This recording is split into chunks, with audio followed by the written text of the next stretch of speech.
Doctor BR Ambedkar Konaseema జిల్లా రాయవరం బాణసంచా తయారీ కేంద్రంలో జరిగిన భారీ పేలుడులో మొత్తం 7గురు చనిపోయారు. ఏం జరిగిందో అర్థమయ్యేలోపు స్పాట్లోనే 6గురు చనిపోయారు. మరొకరు చికిత్స పొందుతూ తిరిగి రాని లోకాలకు వెళ్లిపోయారు.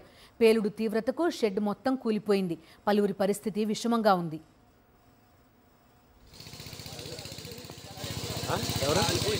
డాక్టర్ బిఆర్ అంబేద్కర్ కోనసీమ జిల్లా రాయవరం లక్ష్మీ గణపతి ఫైర్ వర్క్స్ లో భారీ పేలుడు సంభవించింది.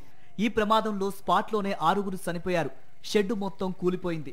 పేలుడు తీవ్రతకు బాణాసంచా తయారీ కేంద్రానికి 50 మీటర్ల దూరంలో ఉన్న రిటైల్ కేంద్రం కూడా దగ్ధమైపోయింది.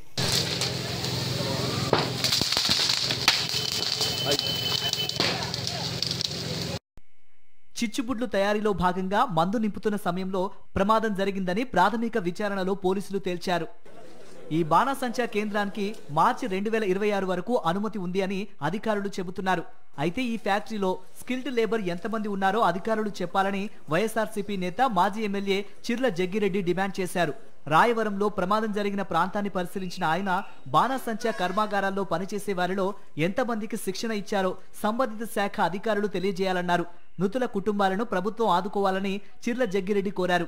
ఫైర్ సేఫ్టీ ఎక్విప్మెంట్ ఉన్నా పలువురు ప్రాణాలు కోల్పోవడంపై ఆయన ఆవేదన వ్యక్తం చేశారు. ప్రికాషన్స్ ఏంటనేటువంటిది కూడా ఒకసారి లోతైన విచారణ చేయాలని మేము కోరుతున్నాం. ఏం చేద్దంటే చాలా హృదయ విదారకమైనటువంటి ఈ సంఘటన. సుమారు 6గురు మృతి చెందారు.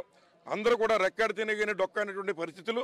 మరి గతంలో కూడా మరి వేట్లపాలెంలో కానీ అలాగే మరి తాళపూడి వేమవరం తాళరేవు మండలంలో వేమవరంలో కానీ మరి అయినవిల్లి అటువంటి చోట్ల కొన్ని జరిగాయి. అప్పుడు ప్రభుత్వంలో మరి ఉదారంగా ప్రభుత్వం సాయం చేసిన సందర్భాలు ఉన్నాయి. ఇప్పుడు ఈ ఘటనలో కూడా ప్రభుత్వం లోతైన విచారణ చేయాలని మేము కోరుతున్నాం. అలాగే మరి ఎవరైతే కుటుంబాలు ఉన్నారో వారి కుటుంబాలకు ప్రగాఢ సానుభూతిని తెలియజేస్తూ ప్రభుత్వం కూడా వారికి ఉదారంగా సాయం చేయాలని మేము వైఎస్ఆర్ కాంగ్రెస్ పార్టీని డిమాండ్ చేస్తున్నాం. ఘటన జరిగిన సమయంలో మొత్తం 12 మంది ఉన్నారని అధికారులు చెబుతున్నారు. ఇలాంటి ఘటనలు పునరావృతం కాకుండా చర్యలు తీసుకుంటామని అంటున్నారు.